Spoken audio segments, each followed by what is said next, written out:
Good evening. I'd like to call together this Wilmette Park District Committee of the Whole meeting this Monday, September 27th, 2021 at 7:33 p.m. We're here tonight to hear from our consultants who want to share some additional concepts with us this evening. I think they're in the form of 3 or 4 plans with some add-ons. But again, I just want to emphasize for everyone, we're still in the discussion phase.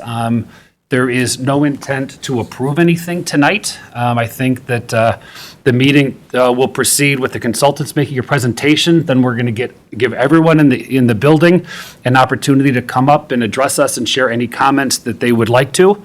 And then we'll have some discussions among the board as well. One of the things I do want to emphasize, though, is that this meeting is specifically for the Gillson Master Plan and not for the Lakeview Center or the Wallace Bowl or any other topics. Of course, anyone is free to address us on any topic.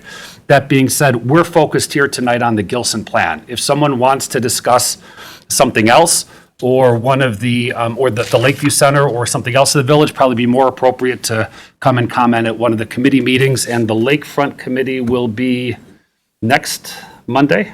We will be meeting next Monday. Next Monday. Very good. So with that, I would like to bring our consultants up to make a presentation for all of them. Should we go to communication and correspondence? Well, do we have to do a roll call for committee of the whole? No. No. Okay, good. Communication and correspondence or no? I was going to go, I'll do that when I go through public comment at the same time. Yep. Thank you. Good. Fire away. Okay. Good evening, Oh, and Commissioner. actually, before you begin, I'd just like to ask everybody in the room to make sure that your masks cover both your mouth and your nose as per state requirements. Thank you. Thank you, Commissioner Murdoch. Commissioners, thank you so much for having us tonight. Can you hear me? I'll try and, can you hear better? Okay, better? Here we go. One of them is stronger than the other. My name is Scott Ferris, president of the Lakota Group. We've been entrusted by the Park District to work on a master plan for Gillson Park, as you all know. And I have with me tonight 2 of my team members, Mr. Andy Tanucci from Woodhouse Tanucci and Deb Salmon from my office. We have a whole host of team members. There it goes. Wow, hello. Can you hear okay? Okay, great. A whole host of team members, including Gawol Hamilton, our engineers, and Eco and Vision, who are our environmental folks looking at the trees and native communities that are on the site. But we're here tonight as part of a process that has gotten us to the point where we're going to share some concept plans. And Chairman Murdoch made the point, and I want to stress the point, that the concept plans that we developed are just that. They're concept plans. They show ideas, they show solutions, and they identify benefits and metrics to each of the plans. That's important. That's what we're evaluating. If Mike or Steve, if we could just jump really quickly, next slide. We're going to have a little overview of our process because I want to roll back to where we were, how we got here, and always remember the process that drove us here, much of which you directed us as a board, that speaks to engagement and listening. We had a little blip in the radar when we started the process. You re-examined our roles and our needs to get out to the community. We have done that over the last couple of months. It's not complete. It continues. It continues tonight, and it will also continue at further engagement opportunities for the public as we move forward from tonight's meeting.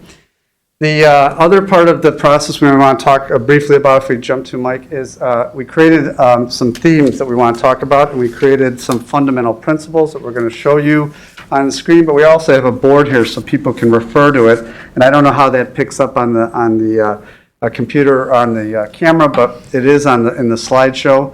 Our process is 3 parts. We have gone through an analyze component to it. We've gone through an engagement component to it. The engagement component continues on as we work through the different ideas and share them with the community. And we're in the envision phase right now. And envision implies that we develop ideas and solutions to some of the core tenets and themes that we talked about early on.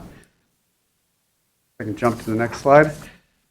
Those fundamental principles that we base each of these plans on are embedded in public policy. They're also embedded in your own standards and bylaws as an organization, and they're built around safety and security, improving and enhancing the natural environment, improving and enhancing and maintaining facilities, programs, and operations, green and sustainable practices, we'll talk a lot about that, improved accessibility, efficient infrastructure, durability and maintenance, and fiscal responsibilities. Each of the concepts that you'll see, each of the add-on ideas that you see, have been vetted internally by our team as to do they meet those standards? Is there a component of those that meet those standards? And we're sharing those with you tonight to have you ask the same question, have the public ask the same questions about these standards. Jump to the next one. Our key themes that we've been focusing on all along really revolve around the park context, the infrastructure, the landscape, wayfinding signage, circulation and access, and special conditions. As we've gone through this process, and Deb's going to share a little bit about what we've heard from the community, a resounding theme is simple, simple, simple, keep it green. No surprise in that conversation. On the other hand, what we've also, as we've gone through this process, one of the things we've realized is that there are needed infrastructure and physical improvements to the site that are good for everybody. They have nothing to do with whether it's green or not. It's just we need to fix some elements of the park that will benefit everybody. And when we do it, we want to make sure that we're applying these principles and making the best decisions, making efficient decisions, and thinking about the environment in the bigger picture of our solutions. Jump to the next one.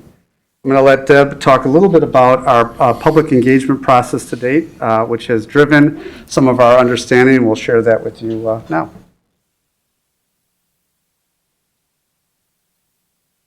Thank you. Am I good? You hear me? Thanks. It goes in and out. All right, I know I'm tall. As Scott was saying, we've kind of spent the summer, July and August, doing community engagement. We did do some upfront community engagement work as well, holding focus group listening sessions.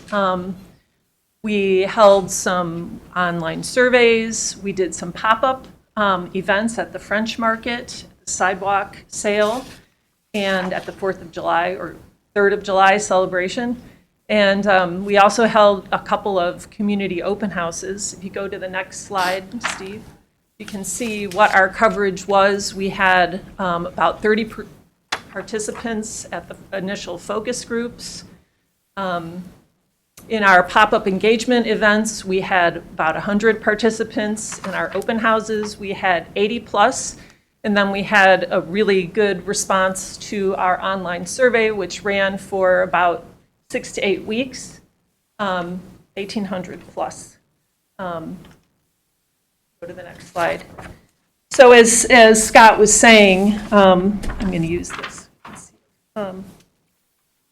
We heard a resounding, keep it simple, less is more, keep it green, we love our park. We have this kind of the input divided into two types of responses. We had initiative priorities, which were presented as part of the open houses, the online survey, and the pop-up engagements. And then we also had free responses that were really coming from mostly the online survey. Some of those responses came from the community open houses as well. So in terms of our initiative feedback, so for each one of our key theme areas, we had presented different priorities that people either favored or didn't favor. And what came out from those things was in terms of, and I'll just go through the different areas, in terms of park context, selectively remove vegetation and define and enhance the special garden spaces. So really focusing on the green space, improve entries into the park, and then clarify leasing agreements that may affect long-term planning. Landscape and open space, no surprise that interest in a management plan for landscape areas, retain the open lawn landscape, which is much beloved, and reduce pavement as much as possible, and develop a tree management plan. The next area is infrastructure and utilities, where addressing the poor drainage, repairing roadways, curbs, and sidewalks, unifying lighting with LED dark sky compliant fixtures, developing some additional ADA compliant routes to connect to major park features, and develop an infrastructure improvement funding source through a capital program so that we can make sure that these things are planned. Circulation and access, create a more intuitive pedestrian, bicycle, and vehicular circulation plan. And I think you'll see that that comes out in some of the concepts. Provide pedestrian and bicycle circulation along Harbor Drive, very specific. Extend pedestrian connections to important shoreline amenities, enhancing the pedestrian experience, and improve pedestrian crossings. Wayfinding and signage, mainly focusing on improving entry sequences into the park, and then a minimally expanded wayfinding signage program was more favored than a more deeply interpretive program. And then special conditions, we have coordinate park planning initiatives with whatever's planned for the shoreline improvements, better connection of the Lakeview Center and the Wallace Bowl to pedestrian ways. There was interest in restroom facilities at the sailing beach, some additional covered shelters, and improved dog beach maintenance and facilities. So those were kind of responses to priorities that we suggested. The other responses were free responses, and these are the main categories that got, top ratings. Maintain the natural character, let it remain as is, provide better circulation and access, add minor improvements, improve upon native and natural landscapes, repair infrastructure, provide more programming, especially for families, and increase safety. I think that you will see a lot of these things that we've heard from you shown out in the concepts that we're going to share with you. So with that, I'd like to pass it along to Andy, who's going to delve into the concepts.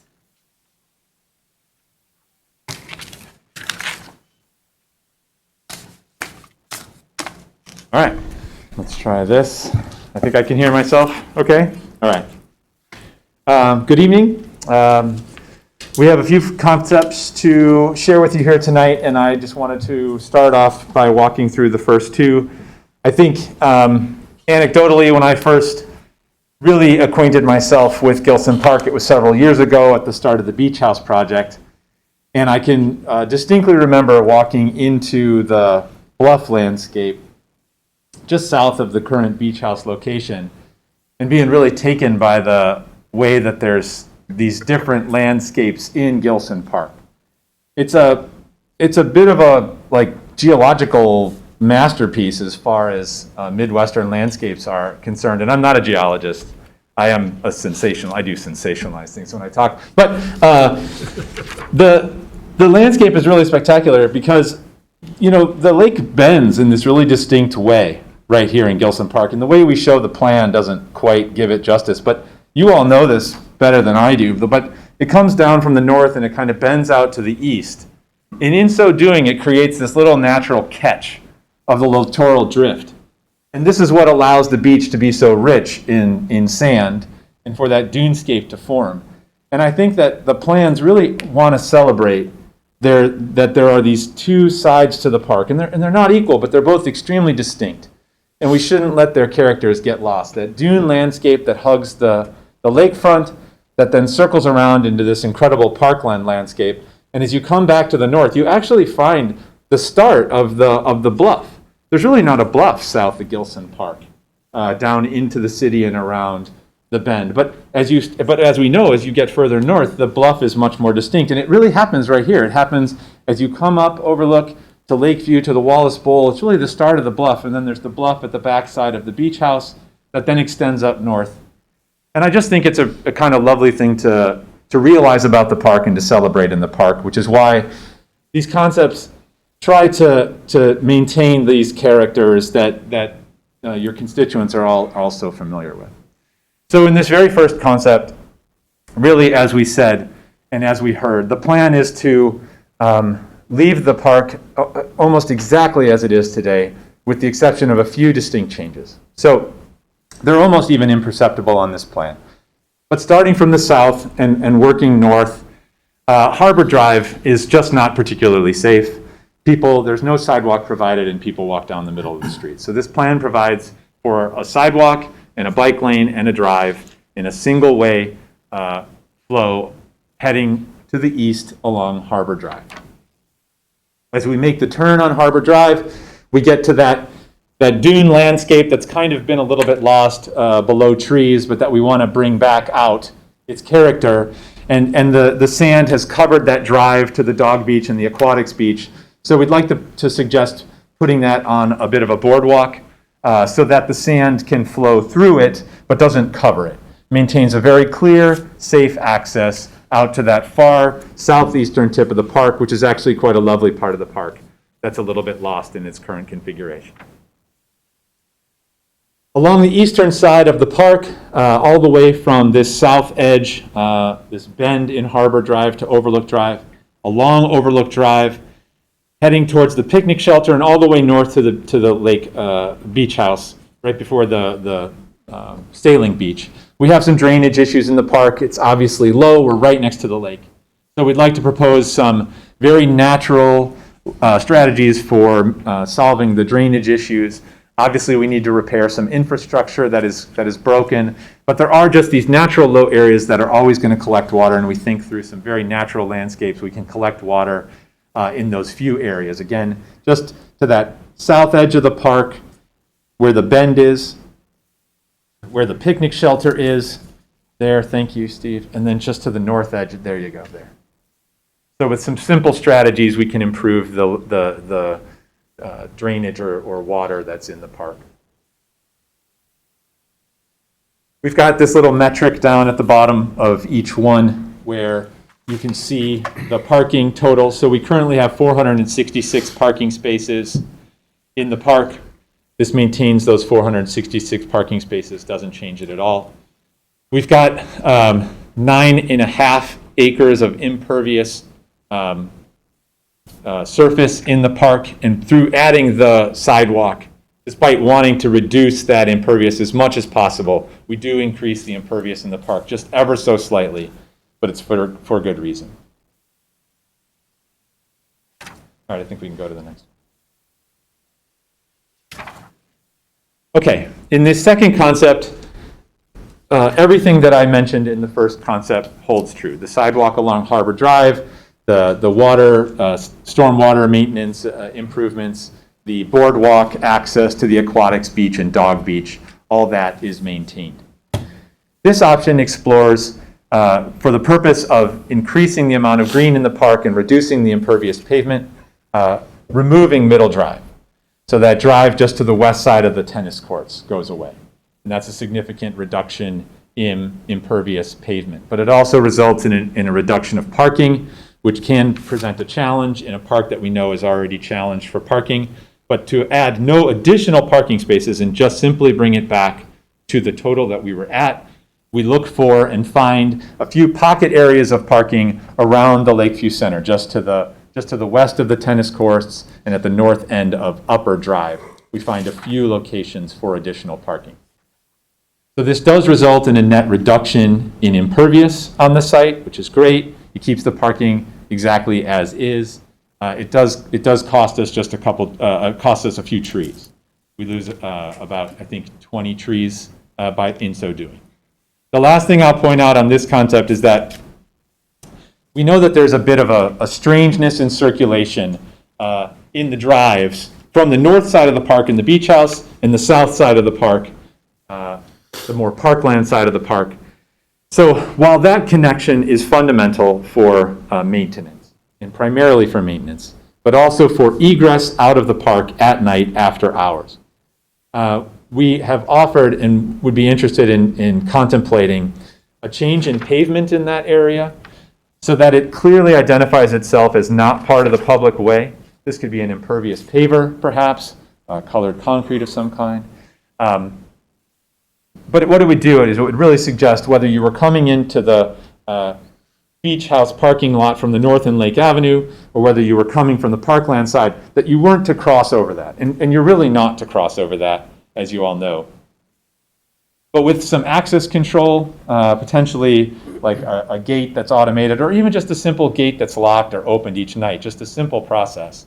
And through the change in pavement, we think we can help join that area to the natural landscape of the park and improve the pedestrian circulation through that space, which is actually a lovely part of the park. But the crossing of the road is not as nice as it could be. But if we change that surface, we might make for a nicer access from west to east and from east to west in the park across that area adjacent to the Lakeview Center.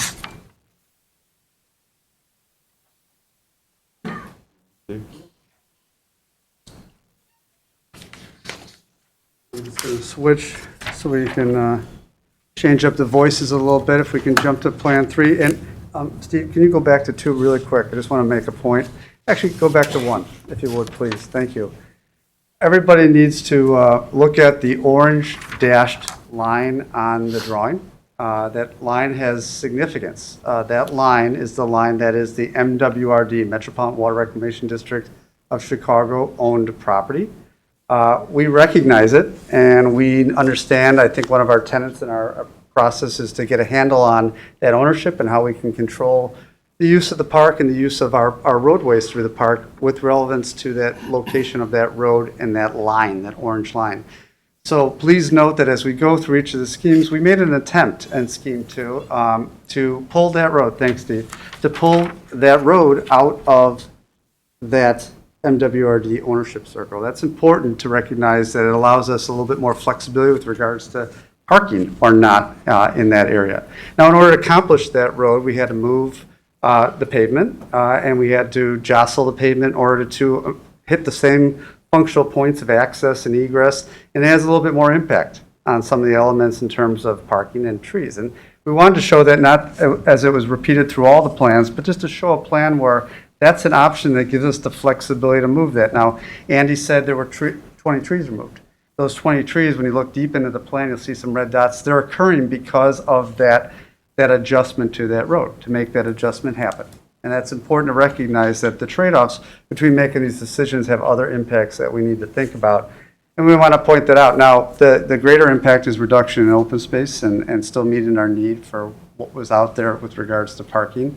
You'll also note, and I want to point this out, as we come in on Harbor Drive, we made a concerted effort to recognize the important turning radiuses for boaters as you come into the harbor area.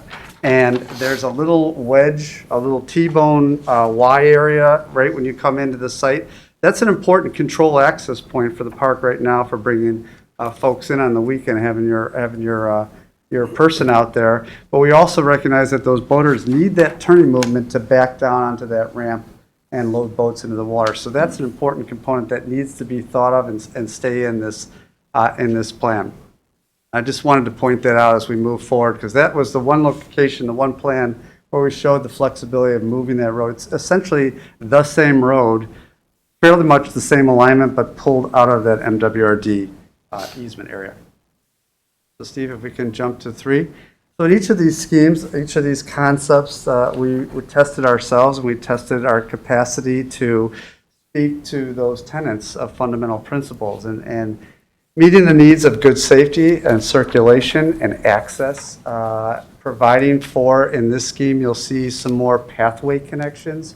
I don't want to forget the important voice of the community. While we had all these workshops and open houses and pop-ups, we had significant voice of the younger community, particularly at the French Market.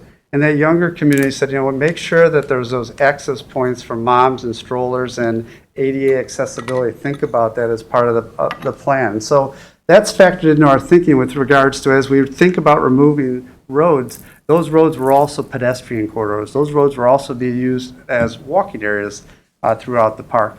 Scheme 3 goes a little bit further. It has the same tenets in terms of the access point, our safety and security, our multi-use Harbor Drive, which we'll show you a cross-section of that in a minute. It goes a little bit further. It has the same one-way circulation, the same parking, a little, we call them parking pods, these little pockets of parking. It does not, it's not able in this scheme to meet the parking count that we had originally started from. So we've lost some parking in order to accommodate this scheme. But what this scheme does is it drops that impervious number way down. And it takes out two of the primary roads, Middle Drive and Upper Drive. The big statement, it's opening, essentially is opening the whole park from the west to east with green lawn. It is the great lawn, so to speak, coming across that. It doesn't come without trade-offs. As you take those roads out, we got to take out the underlying base material, but it also comes back, and we look at operational efficiencies and efficient infrastructure. It allows us to rethink our underground infrastructure, which we'll talk about a little bit in the future, because our infrastructure, for those of you following this, all of our infrastructure in terms of our stormwater are following our road systems. Those manholes, those pipes are underneath all these roads. So as we take the roads out, it gives us an opportunity to rethink how we're going to put it back together efficiently or not, if we even need it. We can use overland flow. So in this third scheme, we're really pushing the bubble in terms of maximizing open space, creating more a response to less impervious surface. As Andy mentioned, we still have that connector, that service spine, which is really a functional reality of operations and efficiently running a park and getting people out of there. But providing that permeable paver gives us a sense of speaking to sustainability and the right types of best management principles. We've provided access pathways on this plan. As you'll notice, there's pathways that come from the little pocket parking areas closer to the Lakeview Center and working their way back to the tennis court, the playground, and then on up to the crossings that take you to the remaining areas of the trail system and the big, what I call the promenade along the lakefront dune area. In this scheme, the boardwalk, you could really, it's a number of different options for that. It's really speaking to improving the access and serviceability of the dog users and getting out to Grosse Pointe. In this plan, we've connected that, we've looped it around and connected that walk or that boardwalk, so it takes you back to really what's part of more of a natural garden trail that's already in place and working over in our 9/11 garden area. So it's an ode to putting a little bit more back in, but a significant reduction when we really look at the impermeable, almost a half acre of impermeable removal. Very. What's the parking count on the On this one's 435, so we've lost about almost 30 cars. If Steve, if we could jump to number 4. Number 4 is a test for us that we talked about and said let's look at it. Let's see what happens in this dynamic. I want to point out very important is as part of our planning process, we know that a good plan is a sum of a kit of parts, putting it together and finding all the right pieces at the end of the day to make it work. There's a component of Scheme 4 that we call an add-on. You'll see it down in the lower right-hand corner. It's a new entrance point. We're going to show it by itself because it could go on any one of these plans, but it speaks to the concept of separating and creating a safer entrance point into the park that's pulled off of Sheridan Road that provides for better left-hand turn movements into the park and then back out again, some stacking space in there. In this plan, it also allows for a separate pedestrian entrance, more of a ceremonial pedestrian entrance using the old alignment of the road. So there's a new alignment for cars and using the old alignment for pedestrians. All the same principles we've talked about are in this scheme. However, in this scheme, by doing this, we found an idea where maybe we can create a second loop. It's an east loop. And it's a loop that circulates on itself. It follows Harbor Drive, it follows Overlook Drive, and it comes back again on Upper Drive.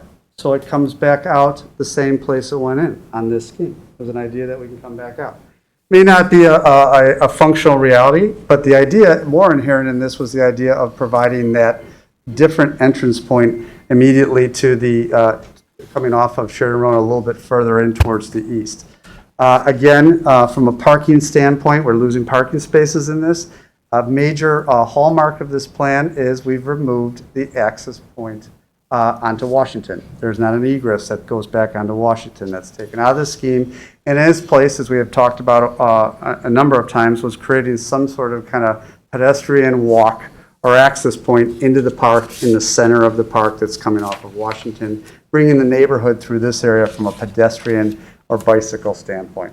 Concept plan, only to share with you and look at the value against some of the same principles we've talked about Can we preserve open space? Can we make more efficient infrastructure? Can we provide less impermeable surface? Does it meet the needs? May not, but it was a test that we wanted to bring before the board and share with you in terms of getting your input on that.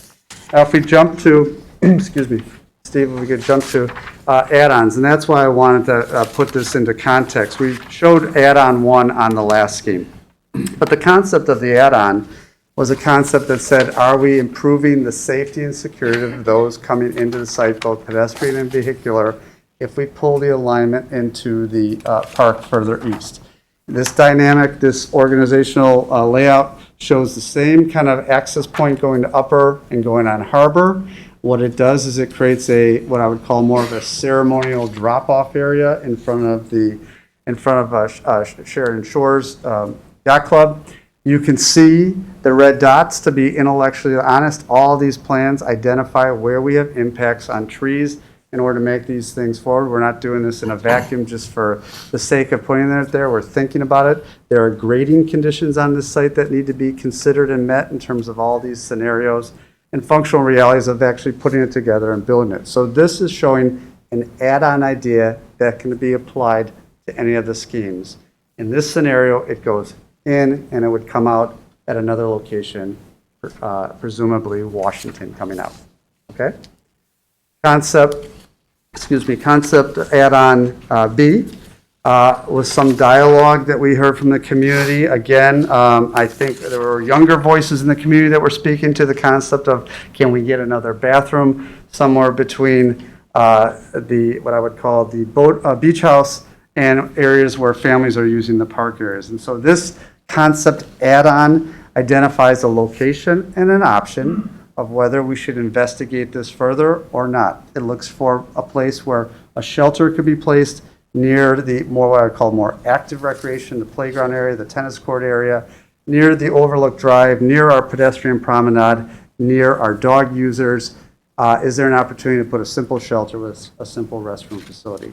Big lift in this concept, because bringing the utilities to provide a bathroom is a big lift in terms of sanitary sewer service. We'll tell you that for a fact. I think the board knows that, as we've talked about it over the last year or so. So an idea to think about is this important here or is it not important here? We jump to concept add-on C, and we take that down a notch and say, well, how about just a shelter? How about we take the bathroom component out of it and let's talk about a shelter in this area? There was dialogue from folks, could we get another shelter out there? Maybe there's more than one shelter, or maybe there's just one shelter, but the idea of providing another covered shelter area for picnics and folks to recreate out in that open area. And again, you'll see it tied to our walkway. That's that walkway connection that we were speaking to before, so it's accessible to all residents in the community. Jump on to D. A lot of dialogue. And I understand, clearly we've had lots of dialogue with the boating, sailing community, no doubt about it. They have a strong voice. They have a lot of passion around what's important to them. And being a boater myself, I totally get it, totally understand it. But nonetheless, in the process, we want to share the idea of, is this something we should consider? Is this something short-term, long-term? One of the things to note in the idea of providing a new sailing beach facility, whether it has a bathroom or not, whether it's rustic, whether it's new, there's a whole host of variables that have to go into this that need to be debated. That's really not part of this conversation, is whether it's the right thing. Is that if you do it, where its location is has to be sequenced with improvements to water main and water intake sewer work that will be occurring relative to the piping out to the lake from the water treatment facility. That's slated to occur in the next couple of years, and as that's something to be considered, we want to harness the thinking behind that so that we're in alignment with it. And I think, if we go on to, thank you, if we go on to concept E, one of the topics was, and we heard loud and clear from folks, really, we love our dune area, we love our little sitting area, we love our little concrete areas. We're really not looking to make change on those. But what we are seeing is people just randomly walk through a dune-protected landscape. And in an effort back to the sustainability, back to best management practices, and also back to what I would call landscape management of the site, our thought here was to provide some simple boardwalk access points through these sensitive areas to destinated locations within the beach so people can get there. They would be accessible, they would provide bench seating, they'd be very simple and discreet, but they would be located at 3 juncture points attached to existing concrete seating areas. So again, speaking to the idea of add-on, doesn't have to go in, could go in, but it speaks to an option or an issue that folks have talked about as part of our engagement. We go to the last thing. I just want to show this because I know there was a lot of thoughts and concern, and I want to speak to this so that people understand the dynamics behind what we call our multi-use Harbor Drive improvements. This is probably one of the most important things because it really hits so many different topics. A, we got to fix the road. B, everybody's coming through there, and we have a hodgepodge of cars, people, bikes. It's not going to change. It's not going to go away. It has to be there. But I want to show what's really occurring out there, and the photos on the bottom give you a good example. It's all of our roads from curb face to curb face are 20 feet wide. None of them are any different than 20 feet wide. They're all navigable by a car going one way, and in some cases you can get a car going by 2 ways. And in the bottom photo we show that so people can understand that there's that capacity. What we're referring to is not changing that cross-section of the road. In fact, the reason we don't want to change it is if you look off to the left of the photo, you'll see a grade condition. The green goes up pretty significantly. And in order to change that, we'd have to have retaining walls, and it would become not accessible for people to walk up like they do today. People run across, run up the hill. If we have a wall there, it's a danger, and it's not a good thing. So we're using the dynamics of the cross-section of there, and we're working within that. Well, what are we doing to separate these different modes of traffic? And on the upper right-hand graphic shows you we are merely taking that 20 feet, and we are striping, visually striping, like Evanston or Northwestern or other communities do, a defined bike area. That bike area will be 5 or 6 feet wide. The remaining paved surface, improved paved surface, same gutter, same curb, same everything, will be the other 15 feet of it. That'll be for cars. It's a shared space. If there's not a bike there, a car could go in. It's no different than anywhere else. But to protect the pedestrian, which is really the driver of this, not so much the bike. The bikes are a motorized, not a motorized, but a vehicle in all practical purposes. They're using the roadways. Sheridan Road is a dedicated bike route coming into this site, no different than what we're doing here. And we talked to the village about this, Chairman Murdoch, about in terms of the dynamic, making sure this is a safe, this is good practice in traffic planning to do this, and it's accepted by the Bike Alliance as well. So one of the important components here was to separate that pedestrian area. And so you'll see on that upper, a separate 5-foot grade separated, it's up above the curb, concrete walk, fully accessible from our entrance point all the way back to the node, which becomes the juncture to the dog park or to the promenade. We probably want to have some additional bike parking there because that's going to be a major hub. But that space is a defined pedestrian area off of the street. That 5 feet, if you look in the drawing, or look in the photo down below, we've taken the tape measure down the entire line, and you can get 5 feet of paved walking in there. And we've talked to the Coast Guard folks, and we would make sure that all of our friends and neighbors along there were doing the right thing and not impacting anybody's business or their operations. But there's 5 or 6 feet clearly along there without making a significant change, and it's accessible. No change in grade that would cause a difficult maneuver. Okay?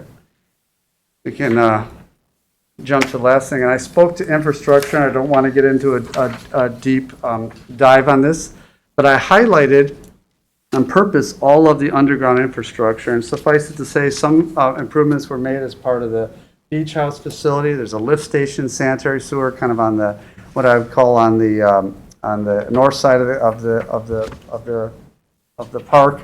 Coming into the site, that sanitary lift, which is a kind of a tan color, there you go, Steve, feeds that. The water lines feed that area.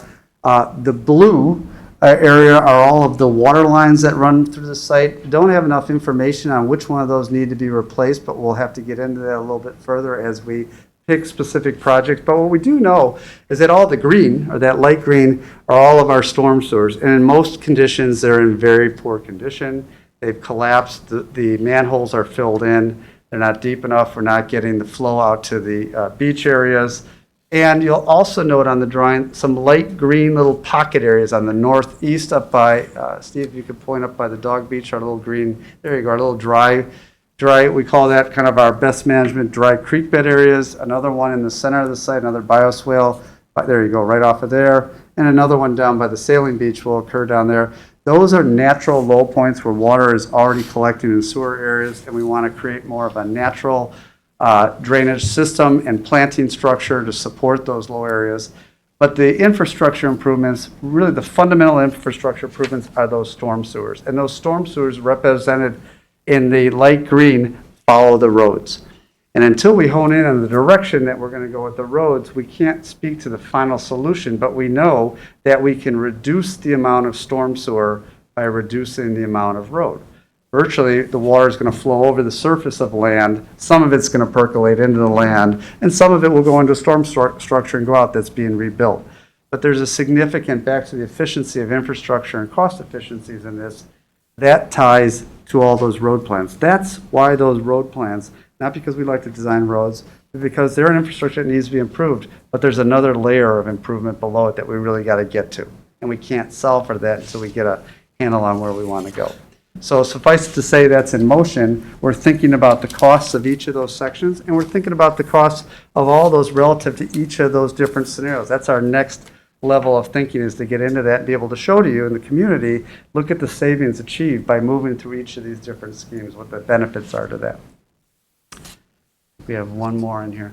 We want to speak to landscape, and I know landscape is a big thing for folks, and it's a beautiful place. And as Andy put it, and I think he put it exactly right, the best thing we could do is find a way to make this look and act like a natural arboretum without spending the effort of having to maintain it at that level.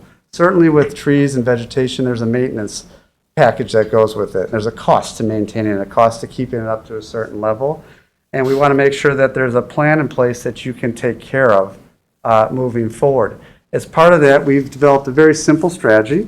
And the strategy is identified by those color boxes and color zones within the park that identify what types of immediate actions are necessary and tree replacement or reforestation in those areas. Where they go is more of a detailed site plan exercise, again, relative to how we do a road or how we do a walkway or put a playground or whatever it is. But each of those define trees that need to be managed. And when I say managed, trees that need to be removed because they're dead, trees that need to be pruned because they're ill, they're falling into another tree or growing into another tree that's actually healthy, or that their character is in a decline that we could probably help them if we prune out some of the dead material. There's also a defined area in there, and this is part of our kind of our walk and our tree survey, of what trees probably should be removed, they're dead. And some of those trees, very important to know, are memorial trees.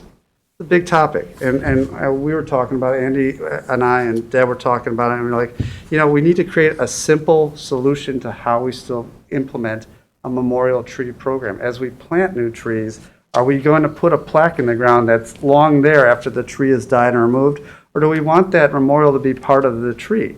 Very simple idea that we thought about was just the idea of identifying the tree species, learning from the tree species, giving back to nature, and putting that memorial as part of that on the tree itself. It's almost as a tag as opposed to a block in the ground. And it can be planted anywhere as part of a reforestation plan. Because as we look at all of this, we've identified trees to remove, trees to save, trees to prune, but we also want to have a budget and a plan to put back trees and put them back in the right way, in the right organizational structure, not just one here, one there, but maybe a grove over here, or maybe a small grouping over here, or maybe a certain types of diversity of species that we'd like to try, so there's a variety out on the site. All that is inherent in that plan and in that thinking. If you jump to really quickly the next, it speaks to these two characters. There's a little graphic image of, a tag memorial, or identifying, or even the learning experience or the educational experience of a QR code to pull off of that and learn a little bit more about the plant, or even the person that was part of that donation. So a very simple solution to an overall landscape management strategy.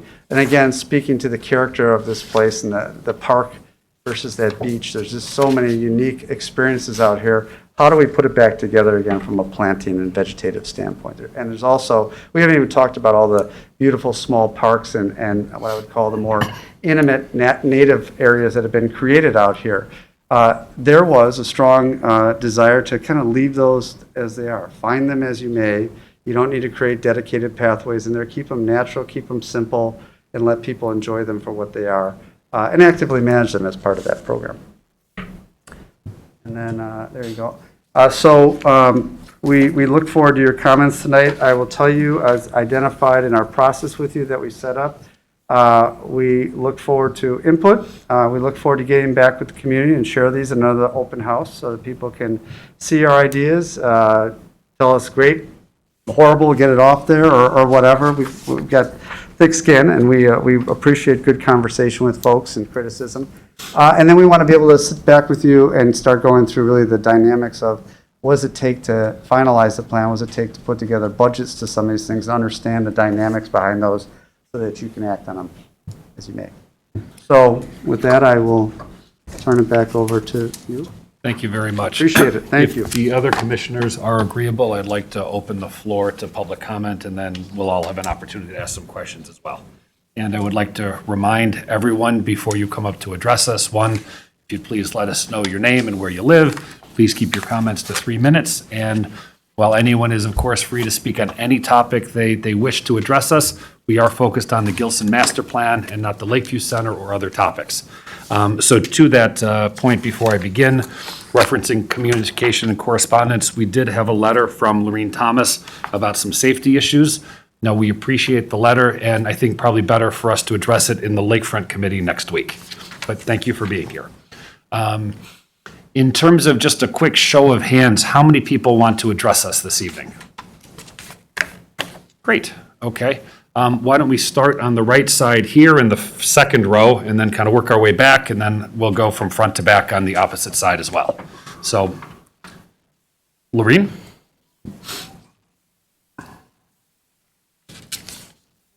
Lorene Thomas, 2228 Elmwood Avenue.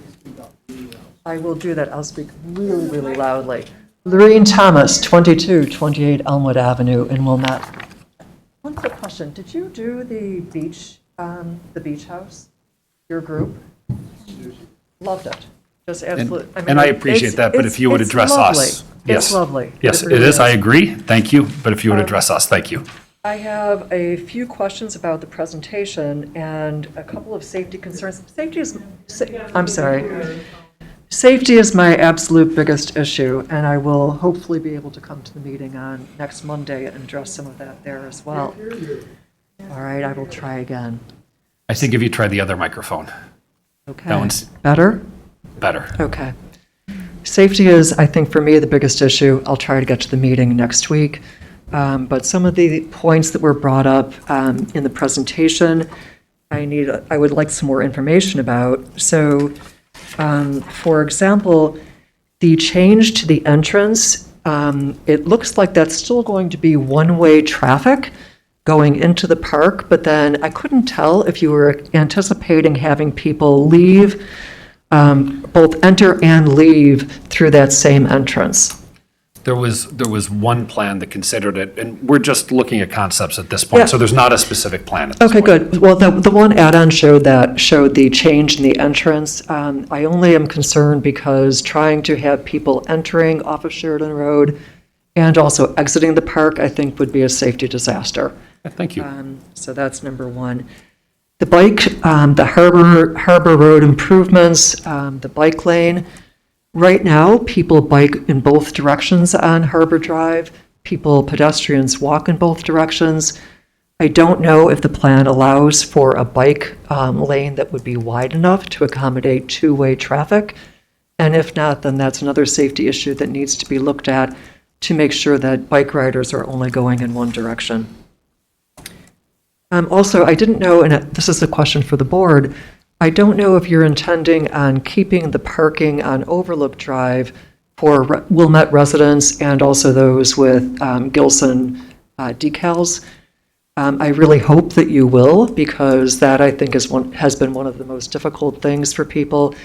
There are a lot of older residents especially who like to use the beach intermittently, and trying to find parking spots now has been nearly impossible.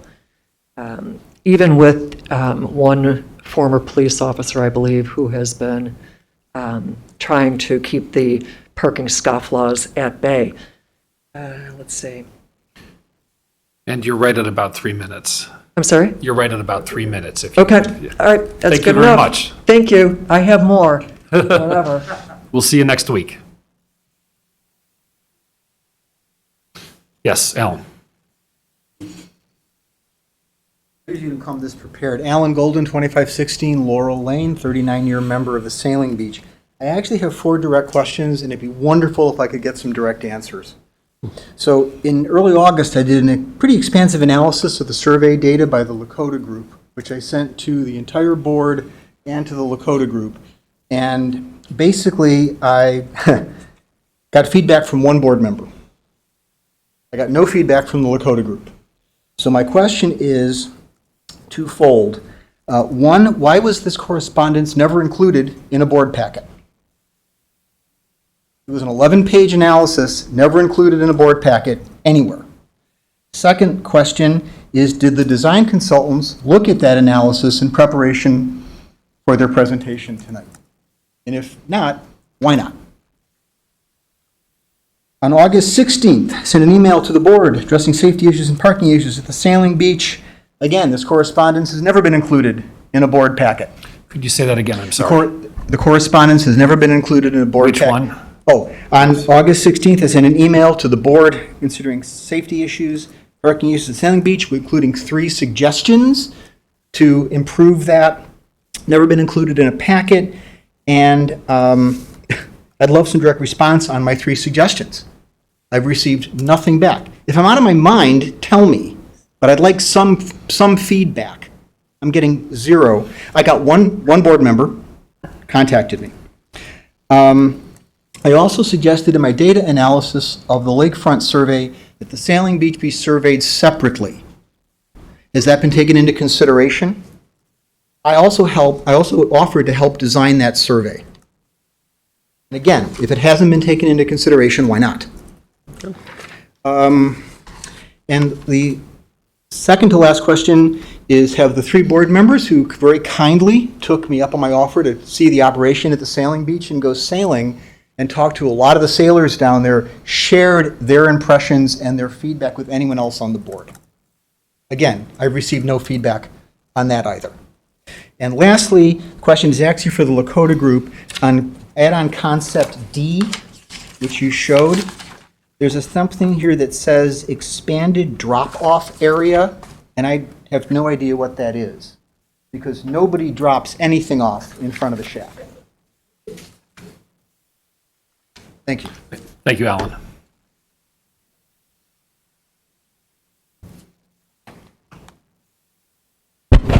Ladies and gentlemen, I'm Matt Bevenauer. I'm at 678 Sheridan Road. I'm also the Wilmette Harbor president. And Steve, is it possible to put plan number 4 up there on the slide? That would be helpful in my comments. I don't think anybody's closer to the park entrance. My wife and I and family live at 678 Sheridan Road. We're the very first house from the park entrance. And if we can get option number 4 up there, this is a residential street. Mary Seifert, Mary Shea are in the audience. They live there. You're asking on option 4 to move the park entrance to a residential street. I mean, please. Number 2, there's no boat and trailer access. You lose the Y on option number 4. We need that to bring trailers and boats in. Number 3, there's no access to the Wilmette Harbor parking lot. If you want passionate people, you would get passionate people. Number 4, you're going to lose 33 parking spots. Number 5, MWRD owns that land. Number 6, safety. I've lived at 678 Sheridan. There's not any safety issues where it currently exists. And finally, it's just unnecessary. Egress to the park is just a non-issue. So please, number 4, with all due respect, it's just not a very good plan for anyone. Thank you. Thanks, Matt. Next row. Nobody in the next row? Okay, the following row? Yes.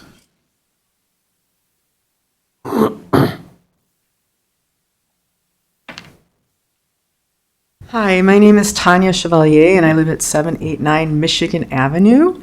Thank you for serving on the park board. This is not what I wanted to talk about, but I just wanted to mention that the 40 parking spots that you say exist on Middle Drive never existed. So I would appreciate that you did not put them in your count.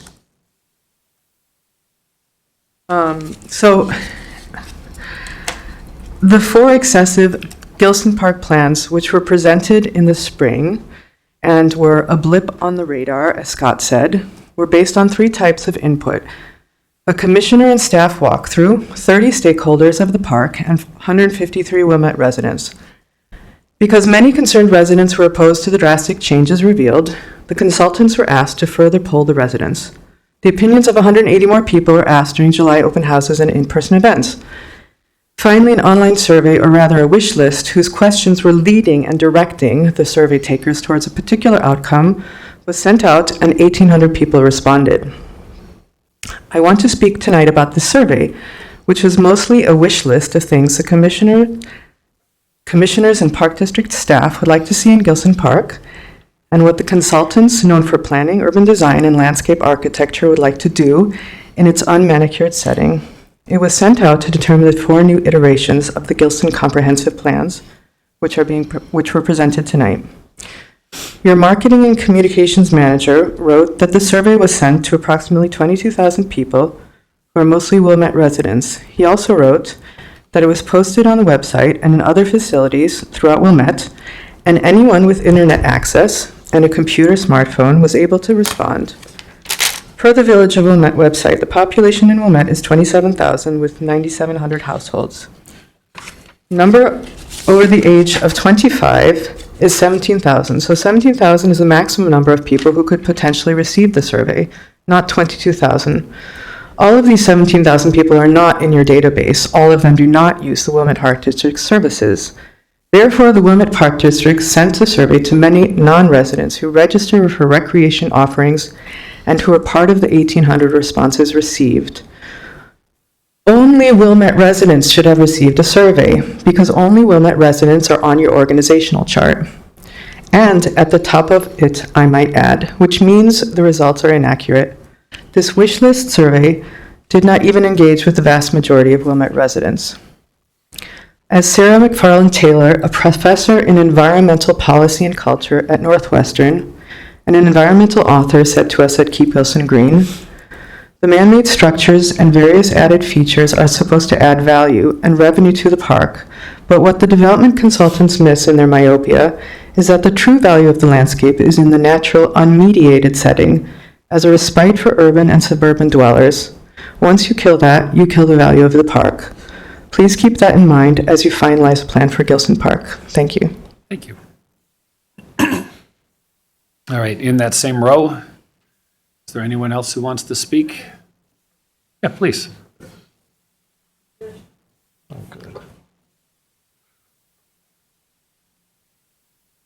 Thank you very much. I'm Mary Seifarth. I moved to Wilmette 2 years ago from the ravine world of Highland Park. And up in Highland Park, during your suggestion times at the Lakeview Center earlier, I emphasized pervious pavement. I'm highly impressed by the pervious pavement Tanucci and Watson put at the Highland Park Beach House, and I've expressed that. I can only imagine the infrastructure under the water, the sewage is cracked, old, dated, but on those roads, I have the great pleasure of looking out at Gillson Park every day, riding my bike, enjoying the beach, but cannot those upper drives, lower drives be made of a pervious pavement? You did it so well in the parking lot in Highland Park, which is on the beach, and the upper drive is miserable to ride a bike on. But cannot some of these water and infrastructure problems be solved with a more advanced pavement structure? Great question. We'll look into it. Thank you. Thank you. In the last row.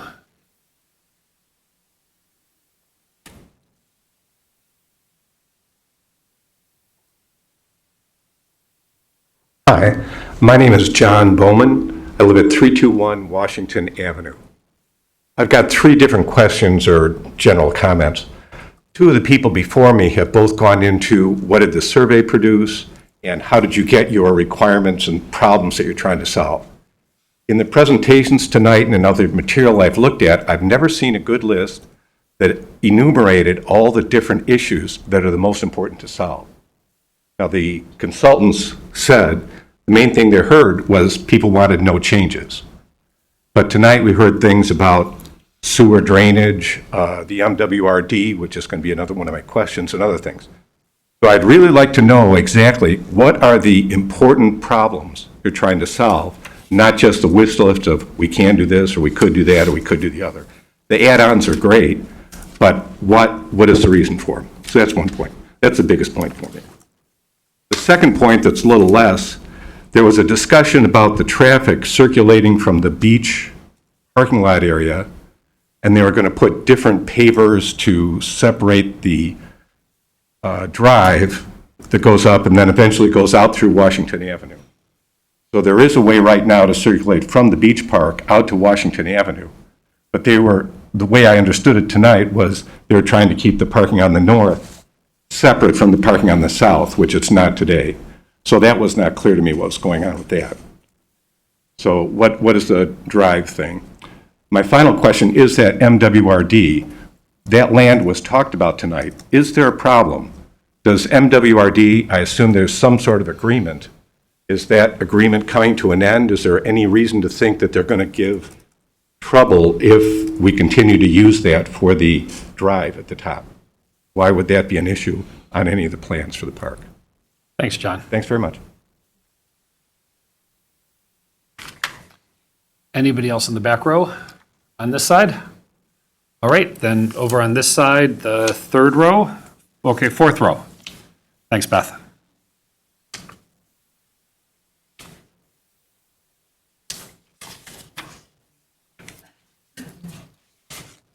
My name is Beth Butcher, a Wilmette resident. I'd like to make this request to all the board members. We want to make sure that everyone in our town has a voice in this very important decision. No matter how old or how young you are, your voice still counts, especially when it comes to something this big that could forever change the beauty and simplicity of this park, Gillson Park. This is true because it's going to cost millions of dollars, and Wilmette residents will have to pick up the tab. We want everyone's voice to be heard, and that is why we are requesting that this board commit to a date to have a special board meeting where residents can come and voice their concerns to Park District Commissioners in a fair and open manner so that we will all be on the same page as to what is best for Wilmette and our treasure, Gillson Park. I know you want to move this whole process along, and you have dates coming up where you want to get your budget in order and things like that. But you are just digesting these concepts tonight.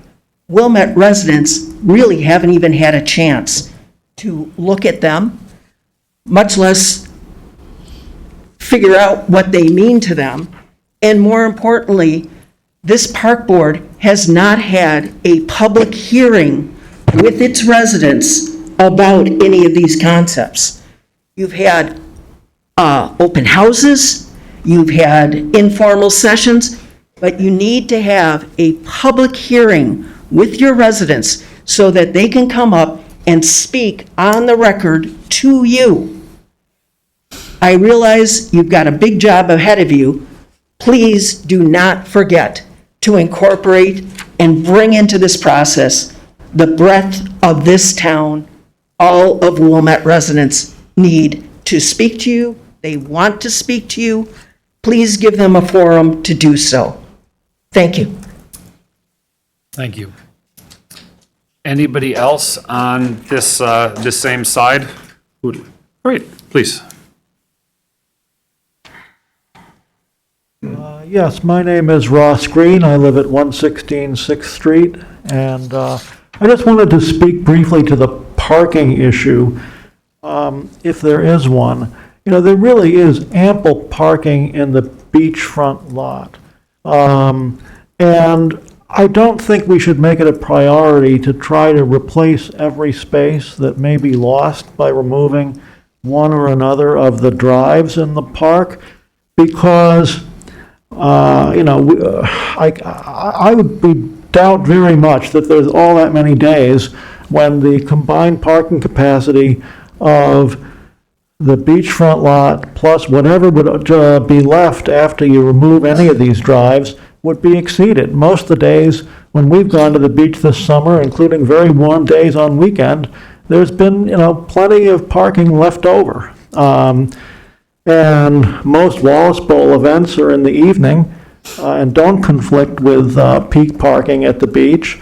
So I would just suggest that we not worry overly about trying to replace every parking space that's lost by removing roadways. Thank you. Thank you.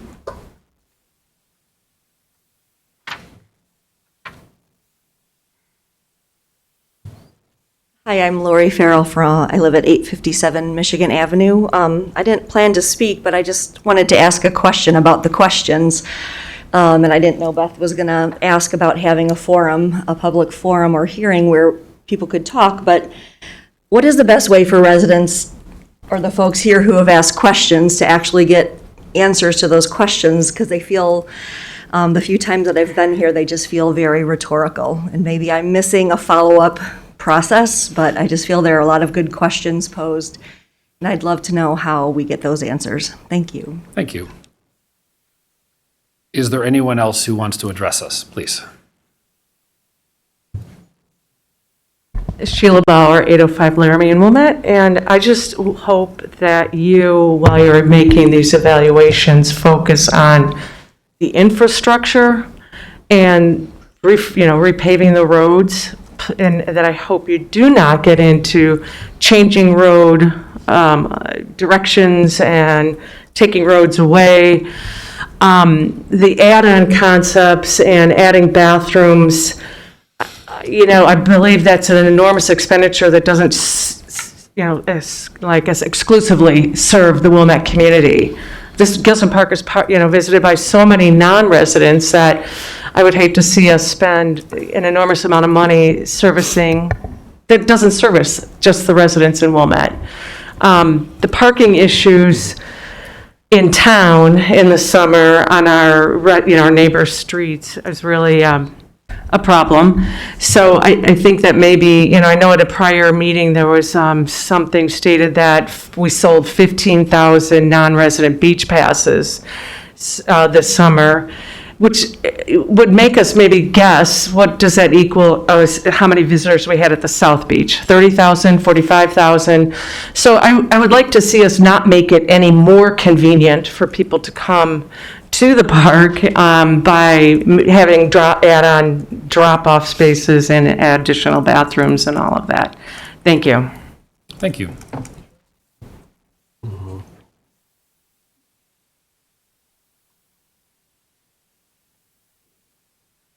Thank you for giving me the opportunity to speak. I'm hoping to come talk again when I've had a chance to prepare. My name is Joe Zurcher. I live at 945 Michigan Avenue. First, I want to state that I took the survey, and when I took the survey, I remember questions about LED lighting, bollard lighting, covered walkways, just a lot of infrastructure. And it was funny to me, I never saw a question about more trees. I didn't see a question about remove Lakeview Center. A lot of people seem to like Lakeview Center. I know a lot of people who dislike Lakeview Center, feel that that land could be used for natural purposes. Now, I want to point out that this is the Wilmette Park District. Parks are open, green spaces. You also are in charge of recreation, and you do a wonderful job at that. There's some fantastic facilities that Wilmette residents use and like. That's okay. But they're going for recreational activity. When you come to Gillson, it's a totally different mindset. Someone mentioned earlier, it's a refuge. We get away from all the pavement and concrete and bustle. And we're just surrounded by trees and green and peace. There's sun when we want it, there's shade under the trees. And so I just wonder, and then Scott made a comment. We treat it as a natural arboretum without the expense of treating it at that level. And that's why I'm going to say that the Park District has misplaced priorities. The priority should be on green, green, green. Because that's what people seek when they go to Gillson. That's what they really want. The beach too, but we're taking care of the beach. So we have to work on that. We have to work on trees. I don't think we've had an arborist for 4 years now, even a tree person. Yet, I saw on the website, you hired someone to be a sports director. Now, if you have the money for someone to be a sports director, why don't you have the money for trees?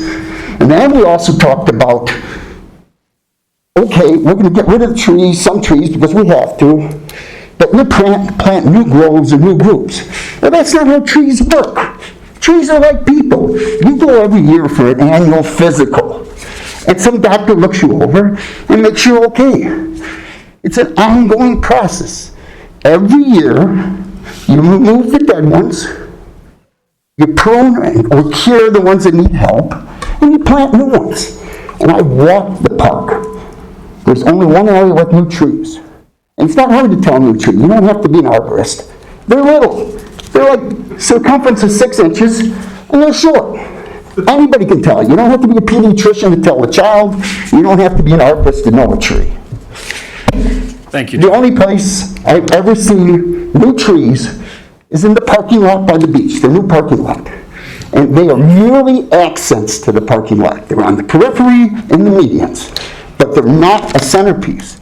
And I maintain... Joe, we're at 3 minutes, so could you try to finish up? Well, you know, all right, I'll go, but I'm hoping that there is a future meeting where I can go into greater length of all the things going on that I see. Thank you for your time. Appreciate it. Could you pull this back up? Is there anyone else who would like to address us? Okay, thank you. We're working on that? Just tell her in the room, she'll put it back up. Oh, could you put it back up? Karen. Karen? There it comes. Here we go. Drum roll, please. There were a number of questions about process and where we go from here. I'll be honest with you, I know that all of us have just seen these concepts over the last few days. That's certainly true of us as well. I thought that there might be some more specific comments about some of the specific plans as Matt gave us on Plan D, or Concept D, if you will. But hopefully it's coming up. There it goes. Okay, so to this page. So just kind of taking a look at next steps and where we move forward, and Scott, you might come up and talk a little bit more. There are some dates associated with this screen about how this process might move forward. But again, I would like to remind everyone that there were dates associated with the process back at the beginning of the summer. And, you know, we clearly heard from the community that during the pandemic, the communication and then the back and forth wasn't as robust as it should be for a process like this. And I think everyone is aware, while we heard comments about maybe how the survey could have been done differently or could have been done better, we also heard about different ways we engaged. But I think you clearly heard from this board and from the staff that we went out and we did try to get additional feedback from the community. We're going to undertake that process again now. And just even with what's shown here, we are talking about some additional community input. So Scott, did you want to speak to that at all? Yeah, as I mentioned, Mike, the point behind this was to share ideas, and with the expectation that there'd be some positive and negative aspects from folks. That's what sharing concepts is all about. And this is our first show with the board and the community. And as outlined in our scope, and as you said to us back in June, I think it was, we got to get back with the community. And since that time, as Deb pointed out, we've been at pop-ups, we've been at 4th of July events, farmers markets. We had 2 open houses, and we will continue that process as we bring ideas forth to get people's thoughts. We will have another survey, and that survey will hopefully share some of these ideas and get response from the broader community. I don't think there is necessarily a closure date until everybody's satisfied that you have a plan that you can execute and move forward with that has buy-in from the community. And we are just doing what I would say any good planning process is: listening, taking in constructive criticism, using that to move forward, and making sure everybody's educated on either the plans or the information that's within them. Thank you, Scott. I appreciate that. Yeah, thank you, Scott. And I just wanted to note for everybody, I recognize this graphic is very difficult to read. It's probably not readable at all. But if you look from left to right, the first bubble says September 2021 preliminary master plan concepts. That's this meeting. The second bubble is the next immediate step, and that's the community open house. And Scott or Deb, that will be similar to the Lakeview open house events we've had. And we anticipated it would be in October, a date of uncertain, and at your direction, whether we're ready to do that or not. So that would be the next opportunity. Aside from that in-person event, if people choose, there is a survey, so that's a second opportunity. And then as we move into October, there is an opportunity to report out what you heard from the community. And obviously, please, I think you all know, we want to receive your emails, and we read every single one. And I do hear you that there is an opportunity for us to reply more frequently. So thank you for that feedback. But in addition, in October, we have another plan concept presentation that's based on the input between tonight and that Feedback we've heard from the Future community day. in relation to the open house and the survey. Because I think what's really important here is that although this was pictured on the screen earlier this evening, I don't think we double-clicked on it. I don't think we went into detail about the fact that there is more input coming and that there is no vote tonight. So I want to make sure that that is heard and noted, and we want your input to make sure that this is right, because we were elected by you. That is why we're here. And Commissioner Goebel, thank you for highlighting that, and I would sort of take another step further. Even as we go further in, I think one of the residents had noted that it seems like we're pushing to get something done before a budgeting process.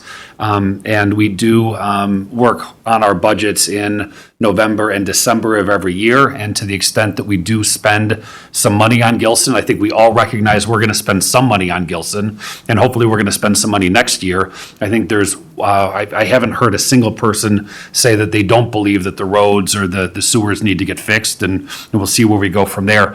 But at any rate, it's helpful for us to get some of this information in advance of that. But that being said, there's no arbitrary date and there's no arbitrary deadline. And as Commissioner Goebel had highlighted, we are looking for additional input over the course of the next month or so, and perhaps more after that as well.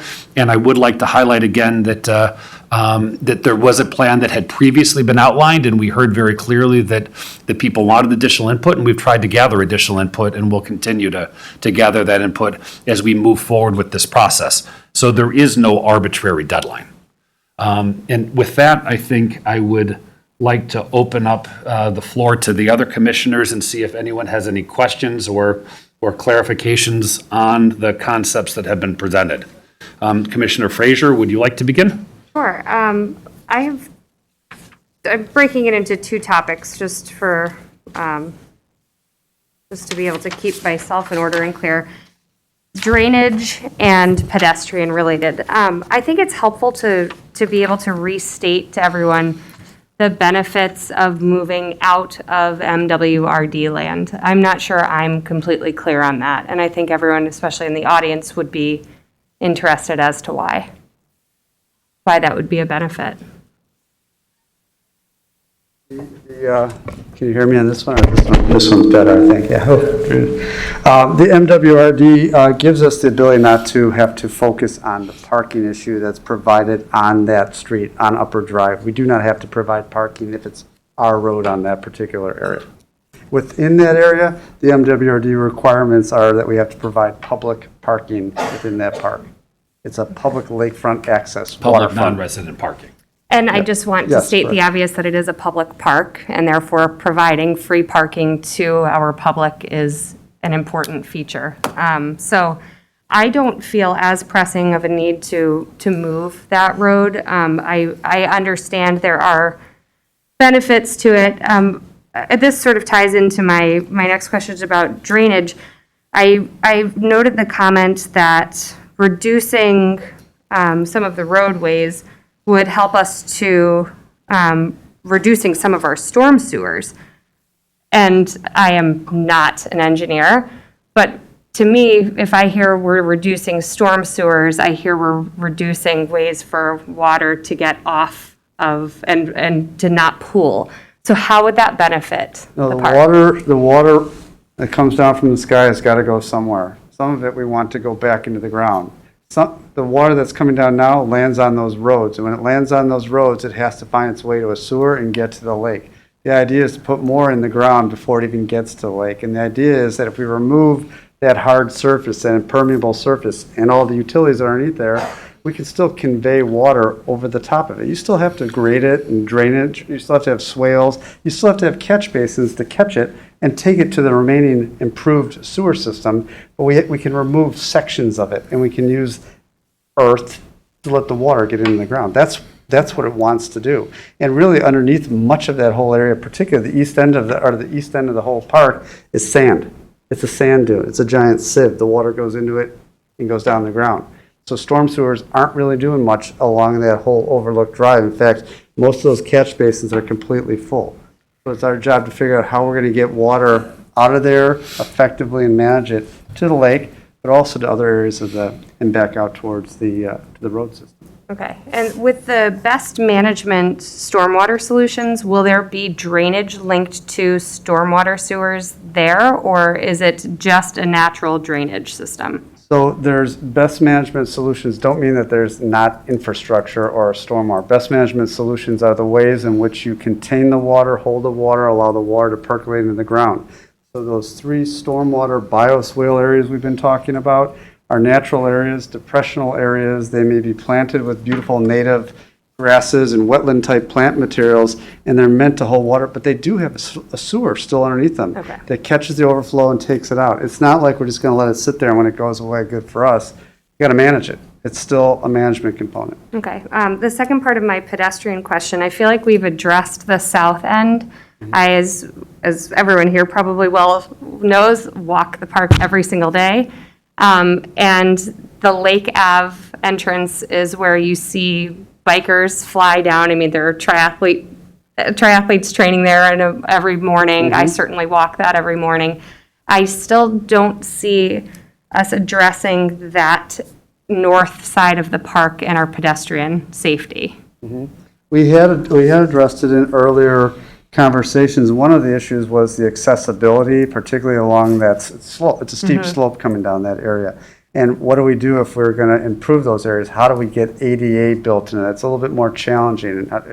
We have ramps. Do we build new staircases? How are we going to do that? So I think earlier on in our conversations as we went through it, it just became kind of a secondary topic that we really didn't spend a lot of time. In our initial thinking, we did, but it kind of got pulled away as time went on and focused back on the north end and those connections that we showed throughout the park.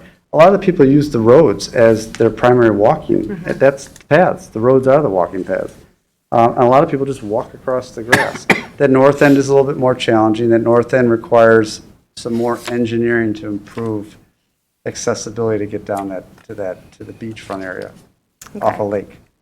And we can, and to your point, that is something we can put back into the conversation, look at, budget, and do all those exercises. That's your decision.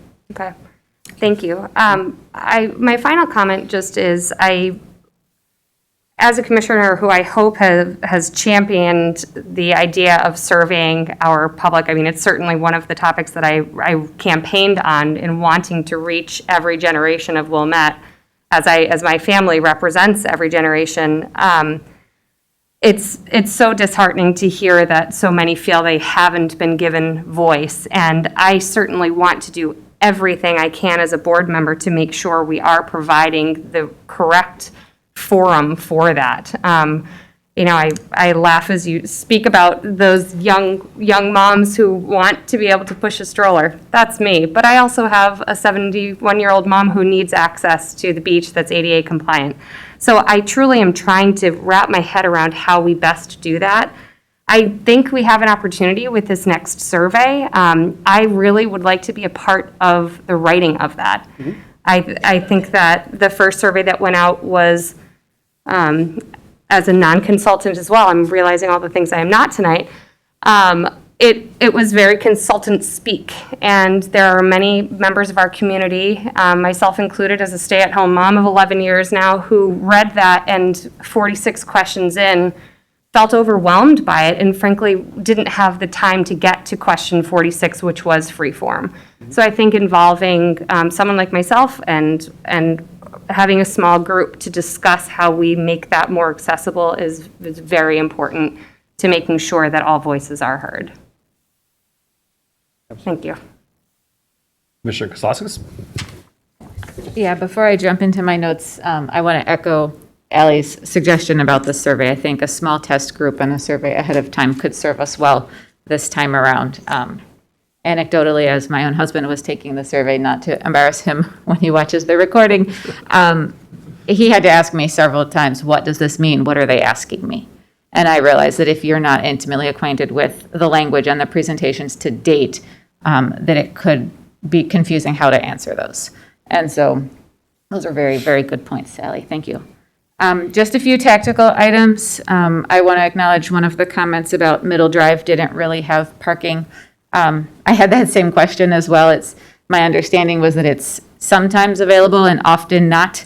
So I agree with that comment that it is probably not a fair count when we're talking about counting. But at the same time, I'm not looking at the count number as the end all be all here. Certainly, we heard from an earlier presentation that increasing parking was on no one's wish list. And we heard that loud and clear. And I appreciate that your firm has attempted to keep that front and center, that you're not trying to do that, but you are trying to equalize. So we'll just note that point, that there's perhaps a 40-ish differential there on how we would consider Middle Drive. But given that some of the other plans came down by about that much, I could get my head around an all's fair in that situation. A couple of opportunities, just very tactical, just to note, since you're asking for feedback on concept 3, I noticed some additional parking offered by the tennis courts.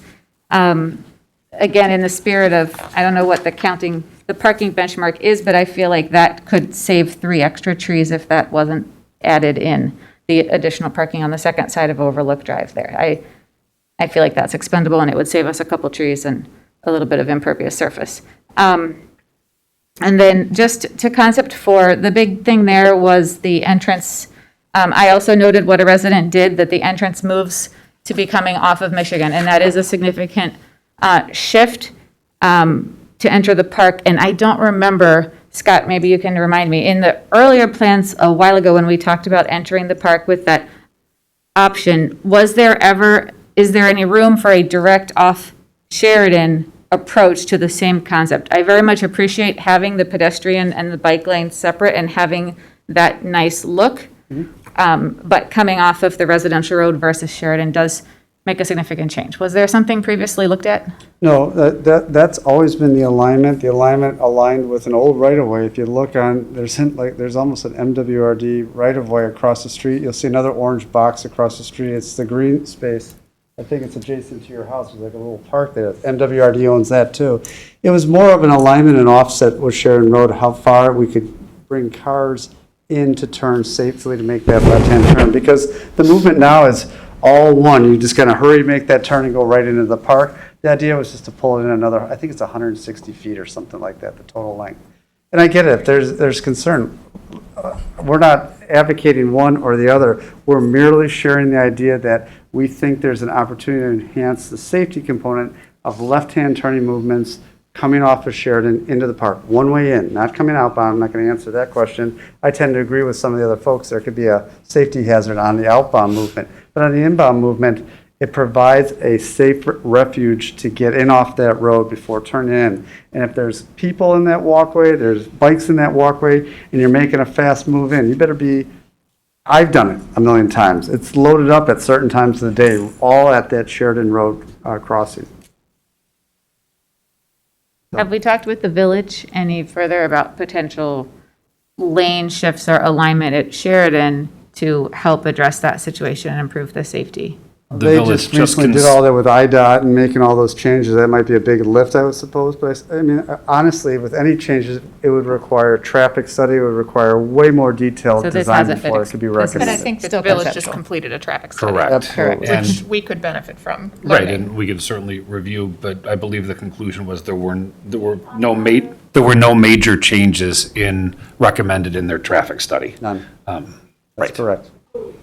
The village The just village completed the just did- traffic yeah, study. Yes. Right. Thank you. Other comments? No, thank you. All right. Commissioner Duffy? Well, I've got a few, but my notes through some of the questions, I really felt that communication has greatly improved through the process. Myself, Commissioner Fraser, Commissioner Kozlowskis, we were all elected in April. We took our roles on in May. So, as we watched the meetings through the end of the year, and we watched how the residents in the village were commenting on the initial process, and we watched how the process changed through the spring, and then we stepped into our roles, and we saw the consultants start to take more of, I would say, more input from the residents. So I definitely think that things have gotten a lot better, and I think that they will continue to get better. As we've got these plans in front of us, you can find them on the website. You can find, is there copies out in the hallway, Steve? I noticed that there are some parts of the package out in the hallway. I don't think the full package is These there. different, okay, well, it's on the website, so you can take a closer look. I know this afternoon, when I was reviewing, I had to take the PDF and enlarge it so that I could move it around on the screen and read everything. So that's a great, thank you. It's a great way to look at these online, because you'll see more. So I did kind of feel when I was going through the survey that the questions did kind of influence your answers. There was kind of some direction there. But I would like to say that there is no conspiracy by the board or the staff to try and get our pet projects or our wish list taken care of. There is no conspiracy by the board or the staff to try and get certain items done on this plan. I did find a question that I'm trying to find, who was it? I think it was Jill, maybe? Someone brought up the pervious roadways that were done in other parks around the area. Thank you very much, Mary. It was Mary. So I'm wondering, is there an advantage to those? I mean, it's not like you eliminate all the sewers under there, because you still have water collection that has to happen. But less water then goes into the sewers. That's really kind of the big difference, right? Less water goes into sewers. There's more gap between the actual pavement that Right. allows that infiltration. And the data suggests that they're not as successful as people think they are, and they're very expensive. And there's a I know they're very maintenance factor expensive, yeah. to keeping them unclogged. And if you can't keep them unclogged, they don't do any different than a concrete sidewalk. I can take you to 1,000 communities that have put this stuff in. It's kind of I would call it more of a buzzword than anything else in the sustainability world. I support any good green technologies that are out there, but I don't think that has been successfully vetted to be functioning at its highest level. So it's something that really, it's something that would more apply to, say, my backyard patio, as opposed to maybe a broader streetscape. To be functionally Lots of important. there are lots of streetscapes that are being put in that are permeable. There's also lots of streetscapes, for instance, in the village that were the old brick pavers. There's the same amount of water percolation in your old tumbled brick pavers in the old city streets or in your streets that there Yeah. would be in a permeable paver parking lot after a couple of years. Yeah. The gaps clog. The gaps clog, We yeah. had this discussion Yeah. about it. Yeah, they clog. All right. Excuse me, I'm sorry. Sorry, he should have You said can't so I hear. could speak in a You mic. gotta- Sorry, I'm Sure. sorry. So basically, Yeah, sorry, the I'm sorry. conversation was about, is there an advantage at all to pervious pavers? And Scott's saying that his experience is that it's more of a buzzword. It's more, kind of feeling good about doing it than their effectiveness at actually transferring water through into the ground, because the gaps start filling up and the water doesn't actually percolate through the gaps as efficiently as time goes by. And so they end up acting just as regular pervious surfaces like a parking lot. So that's his experience. I was curious because I thought it was a great idea, thinking that maybe we would be able to eliminate some of the sewer, because I knew that we wouldn't eliminate all. And I also know that they're extremely expensive relative to laying asphalt. So it's good to understand that a little better. The middle drive parking count, that was addressed. I understand that as more of like an overflow type parking, rarely used, maybe during special events at the times that they have them. Alan Golden had some comments. I remember reading his survey, and I'm sorry, Alan, but boy, I'll tell you by about page 6, my eyes were glazing over. But I am curious if you guys read it and if you guys had any comments on it, if you recollect it. We But do. Deb and I were talking about it, and it certainly was detailed and thorough, and Alan put a lot of time and effort into it. But a lot of the data is based on his data from his usage of the sailing the beach. sailing And- beach, yeah. Yeah, I don't know that it's collectively from a broader perspective or not, but it was thorough. There's no question about it. It was thorough. Yeah, he analyzed your survey and he compared the numbers. He just put them into a different graphs and. Alan, I'll look at follow it a up with little you. bit. So, I appreciate the explanation on MWRD land. There was a question about that, which I already understood, but I'm glad that the public has an understanding of it. MWRD land has to be open to the public, so you can't restrict parking on the MWRD land. And that kind of leads into one of my last things that, I think that one of the biggest, aside from not in my backyard and I don't want change comments is, hey, we pay for these parks so that the public shouldn't get to use them. The unfortunate thing is, if everybody had that attitude, if every community, if every entity that operated a public park had that attitude, you wouldn't be able to ride your bike down the Green Bay Trail. You wouldn't be able to go to the Forest Preserve. You wouldn't go to any national parks. These parks are for the public. Yes, we pay as part of our taxes, but I may point out to you that our revenues are 35% of the revenues of the Park District are brought in by taxes. That means 64% are brought in by fees. So the people pay to get onto the beach. People pay to get into the park. People from outside our community use these resources that we have. They are contributing, as well as we, for paying fees. But the fees, the users of these parks are contributing to the vast majority of the expenses of operating our park district.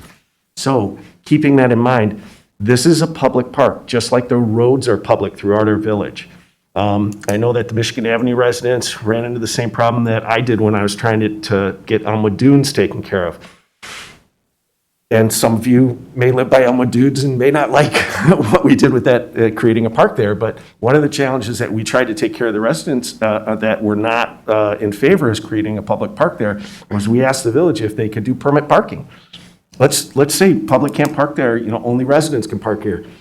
And the village went to the, what's it called again? I'm forgetting. It's the, Steve. Public trust doctrine? Public trust doctrine. Public trust doctrine states that as public roadway, it's open to the public. You can't stop the public from using it. Our attorney takes a very conservative look at that law relative to Lake Forest. Lake Forest says if you're not a resident, you can't park within a mile of the lake. It's only for residents. If you want to sue Lake Forest to park closer, go ahead, because they're in violation of the public trust doctrine, but nobody does. Our attorneys are saying we are not going to open ourselves up to a lawsuit, so we're not going to restrict parking to residents only. That's what I dealt with around Elmwood Dunes. I have a feeling the Michigan Avenue residents and the people that are trying to restrict parking around Michigan Avenue to help with the traffic there are going to run into a similar argument against them. So, okay. Hey, guys, I'm sorry. So I just, the public trust doctrine, it's very similar to what we have to operate. This is open to the public. It's a great jewel that we have. We're not trying to, change it at all. We want to take care of it better. The comments about, the roadways are falling apart, do something about the roads. Hey, the trees, we got to take care of this stuff, but we can't start until we have a plan. And we're trying to make a plan right now so that we can start taking care of the park again. Those are my comments. Thank you. Thank you. Commissioner Clark? Scott, one kind of question. I mean, 120 years ago, Gillson did not exist. Is that correct? It is made land. Is that correct? So the storm sewers and the things are necessary for the preservation of Gillson Park. Is that correct? The storm sewer, The infrastructure is necessary for the preservation of Gillson Park. it is to carry the stormwater away from the impermeable surfaces that have been created in the park. The storm sewers are in the park to carry the stormwater away from impermeable surfaces. They're instrumental in the park, yeah. If we don't address the infrastructure, what is going to happen to Gillson Park? If we don't eventually. If we don't, it's going to continue, areas in the park are going to continue to flood and deteriorate even more than they are now, particularly along the Overlook Drive area where most of it occurs at those vantage points that we talked to. So if we don't address this, basically, Gillson Park will not be usable by anyone, really. I mean, or portions of it will not. If you let everything go back to natural and didn't fix the roads and let the weeds come up through it, it would return completely back to a natural area, but it would have flooded areas or low-lying pockets of water in different areas. If you just let it go back into time and walked away from it, yeah, it would revert back to nature inevitably. Well, That's what happened to anything. Nature was lake. It was it was the lake. It was like Michigan. The lake was there, but now it's been filled in, and there's earth, and there's sand, and there's trees, and there's vegetation. There's a whole host of things in that park today. Yeah, okay. So I guess my part of my comment is that this is made land. It was created. It's become. You've improved it. It's become what it has become because of the park district. And I really, it's sort of, I resent the fact that now we are being, the park district created Gillson and made Gillson what it is, and now that we are being questioned about how our continuing stewardship of this area is being questioned, when we have, at least the plans, we keep saying that they want green space, and all your plans include additional green space. And so it really kind of upsets me that we have plans here that show a large swath of additional green space and plantings, and yet we are being questioned that we're not creating green space. We're paving over Gillson, when we haven't, all the concepts that we've developed are showing what the community has said they wanted, are showing that in these concepts. I guess one other question is removing one other thing. If we continue to keep Upper Drive where it is, they said we need to provide the parking along Upper Drive. But if we take Upper Drive out, as one of your concepts developed, and we take Upper Drive out, do we have to replace that parking somewhere else in the park, or do we not? No. You don't have any, as I understand, you have no responsibility to replace any of the parking. In fact, you've had, I would say, that much of the community says, can you hear me? I'm sorry if I can't hear me. You don't have to replace the parking. It's a choice of whether you believe the parking is necessary to support the residents and the programs. But I guess, but part of, I guess partly what I'm trying to say is if we take that parking out, by taking that roadway out, do we have to then provide the free parking anywhere else in the park, or can it then be, can all the parking then in the park be resident only, or with the sticker? Could I jump in on this for a Yeah, second? that's a. Yeah, so, because I think Commissioner Frazier had brought this up as well. It's my understanding that we have full control over what access we give and don't give on Park District land. And so we have chosen, past boards have chosen in the past, that any of the parking on Park District land is strictly for residents or for people holding passes in the beach lot for a fee. We are required currently to offer parking to the public on Upper Drive because that parking is located on Water Reclamation District land. Now, if we do end up removing parking from Water Reclamation District land, either by rerouting the roadway or eliminating the parking or whatever the case may be, we would no longer be obligated to make that parking available to the public. Doesn't mean that we couldn't do it. I mean, tomorrow, we as a group could decide to make all of the parking on Overlook available to the broader public. But it's just that any parking that exists on land that is not ours, that's the Water Reclamation District, we're obligated to make that open to the broader public. Which is Overlook. Is that a good summary? Yes. Yeah. Great. I mean, I'm not, I guess part of what I'm saying is that I am like that, I'm not committed to keeping the parking number at where it is. I mean, and I think I'm saying unless there's a reason for putting in specific additional parking, I'm, happy with not doing any additional parking. And so I guess that's kind of coming up my question. I mean, I think my own feeling is that if we were to take out Upper Drive and lose that free parking, I would strongly recommend that non-resident parking fees be lowered to make that more available, make it more available, because I do think that this is a public space and that should be available to people to use it. But I guess, but I'm saying is I don't find a need to preserve the number of parking spots. Okay. Other comments? No, that's. Commissioner Goebel. Yes.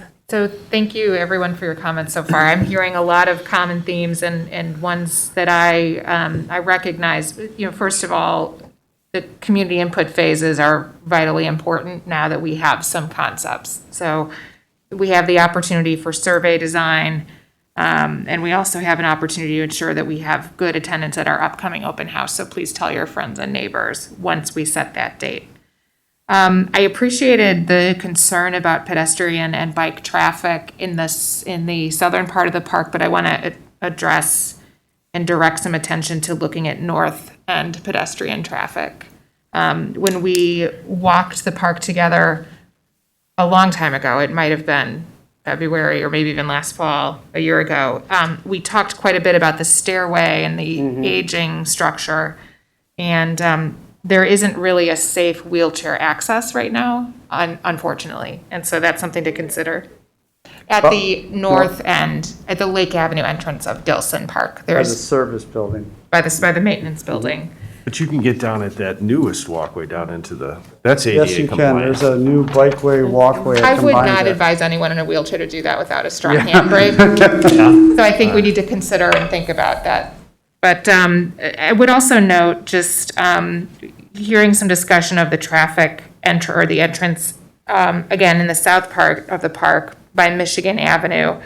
I recognize the desire to solve that quick turn off of Sheridan, which could be and has been treacherous. I know there have been people, both walkers and bikers, who've been hit by cars in that entrance. And so I think the thought of being a little bit more careful or shifting that entrance slightly is an interesting concept, but I want to understand it a little further because I understand also the resident worries. And then just lastly, there's a curve near the dog beach, and it's this curve in the upper on this sheet, and this, there's a couple of concepts that consider parking. I think that is a tough curve to have someone pulling in and out of a parking space, so I would evaluate if those parking spaces are helpful or hurtful. And I think everything else that was shared this evening has been, any other comments have already been reflected here from my fellow commissioners. Thank you very much. I would echo Commissioner Goebel's first comment that we're still in the community engagement and information gathering phase of this process. And there were a lot of comments about the survey and whether the survey was leading or if it didn't quite allow people to capture what they wanted to convey. And we heard some similar comments with respect to the community playfield survey that we did. And I believe in that survey, there was, in the first version of the survey, there was a flaw in that people couldn't request sort of none of the above. I don't remember exactly the specifics, but the fact of the matter is, I think and several residents are here with us this evening who were very active in that process. I think if you were to talk with them, I believe they would say that we continue to talk and we continue to listen and we continue to work on the plans. And while it was a long and arduous and sometimes painful process, I think in the end, we ended up with good solutions and good conclusions. And it's not only my hope, but my expectation that we will get there here as well.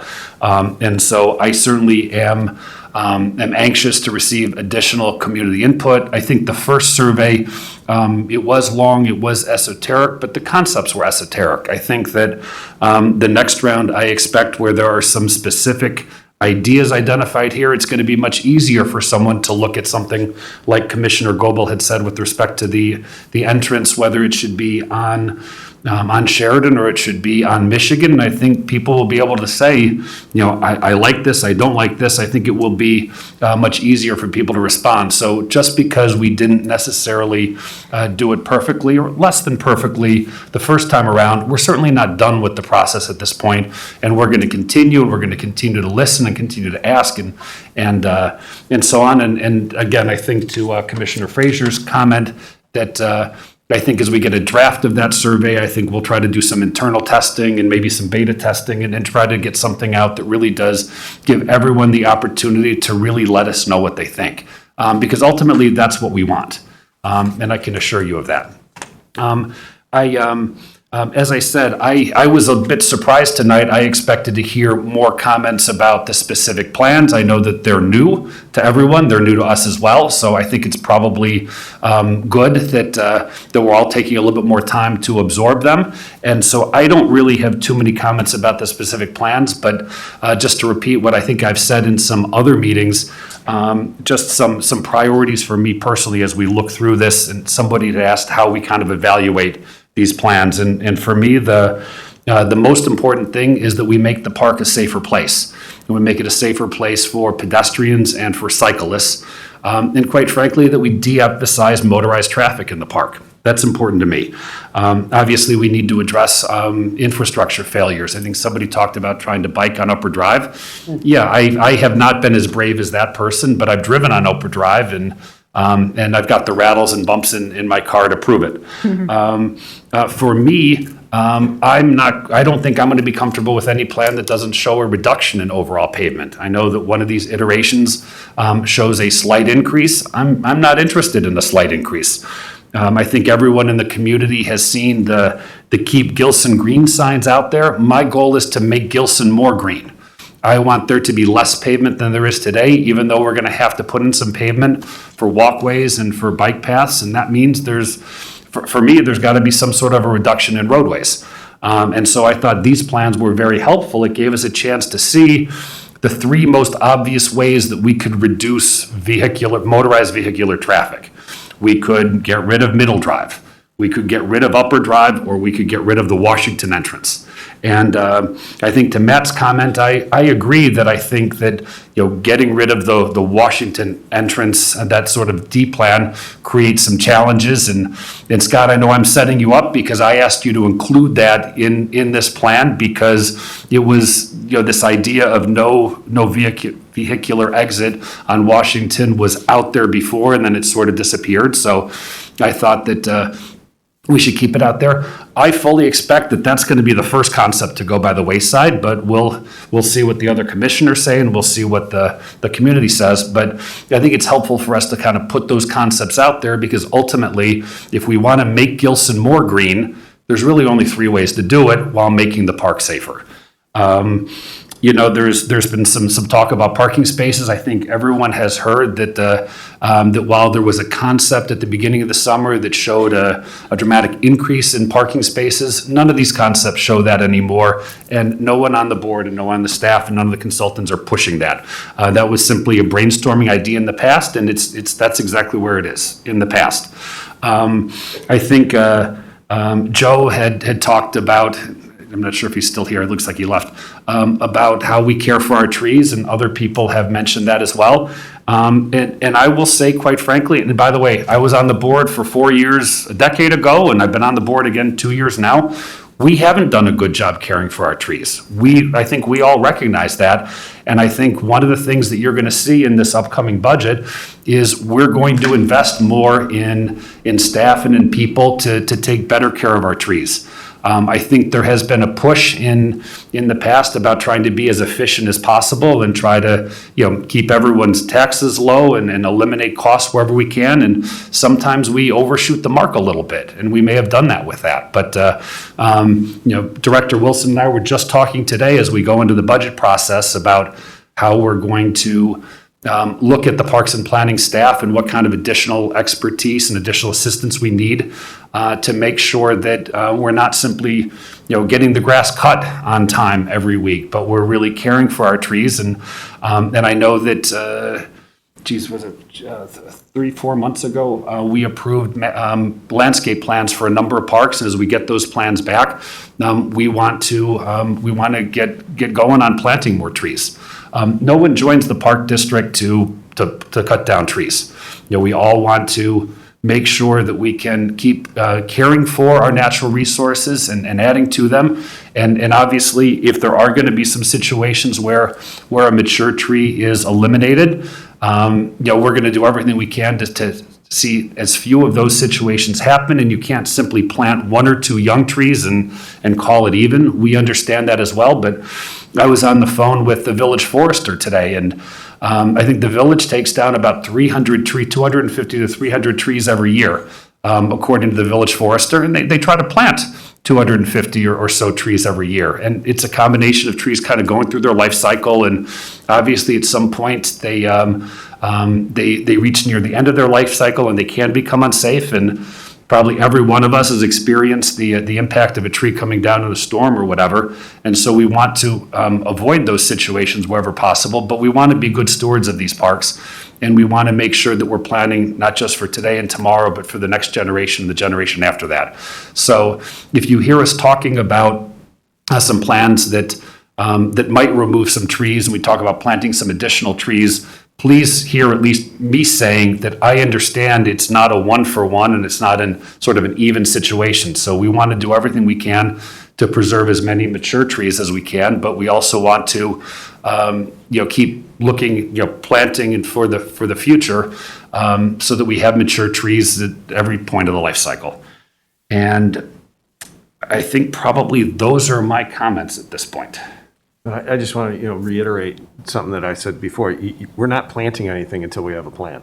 Correct. It'd be nice if we could just start, but we all have agreed that we need a plan before we start planning. And Correct. so it'd be great to start doing this stuff right away.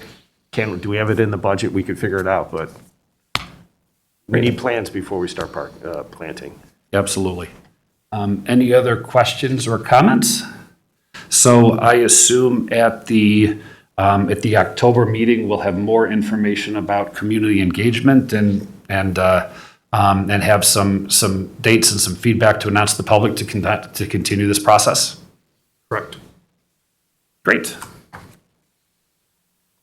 Seeing nothing else on the agenda, could I have a motion to adjourn? I move to adjourn the meeting. Second.